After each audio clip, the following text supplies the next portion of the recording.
জানো তো কি দিন? 14ই ফেব্রুয়ারি, ভ্যালেন্টাইন্স ডে। আজ এই ব্লগটা শুধুমাত্র তাদেরই জন্য। প্রথমে তাকে একটি দিলাম লাল টকটকে একটা গোলাপ, যদিও গোলাপটা আমার লাল গেঞ্জির সাথে ম্যাচ করে গেছে। এরপর দিলাম একটি পিঙ্ক কালারের টেডি। পিঙ্ক কালার ওর তো খুবই পছন্দ, জানি না টেডিটা ওর কেমন লেগেছে, আশা করি ভালোই লাগবে। এরপর একে দিলাম একটি কোরের কাপ, বাট এটা বন্ধুরা ভ্যালেন্টাইন্স ডে এর আসল গিফট নয়। এই প্যাকেটের মধ্যে কি আছে সেটা আমি এখন বলবো না, ও যখন র্যাপারটা খুলবে তখনই তোমরা দেখতে হবে এর মধ্যে এটা কি আছে।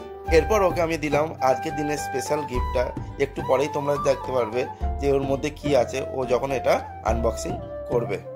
আমার দেওয়ার পালা শেষ, এবার ও গিফটস গুলো আনবক্সিং করবে। ও তো খুবই এক্সাইটেড যে স্পেশাল বক্সটার মধ্যে স্পেশাল কি আছে, তাই ও আনবক্সিং করা শুরু করে দিয়েছে। তোমরাও একটু পরে দেখতে হবে যে বক্সটার মধ্যে কি আছে। এই দেখো, ওটা হচ্ছে প্রিন্টেড মগ, দুটো পিকচার্স আছে আর ভ্যালেন্টাইন্স ডে লোগো আছে। ও বললো তোমার চোখটা আমি বন্ধ করে দিচ্ছি আর তোমার জন্য একটা সারপ্রাইজ রয়েছে। জানি না কি সারপ্রাইজ রয়েছে, দেখা যাক কি আমার জন্য সারপ্রাইজ দেয়।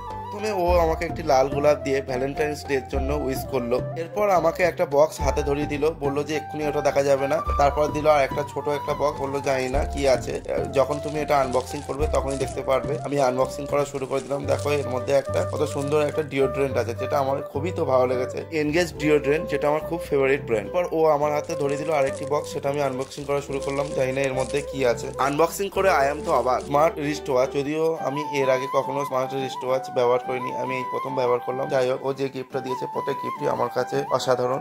আমি জানি ব্লগটা এই পর্যন্ত। এই ব্লগটা তোমাদের কেমন লাগলো কমেন্টে জানাও। Tata, bye bye.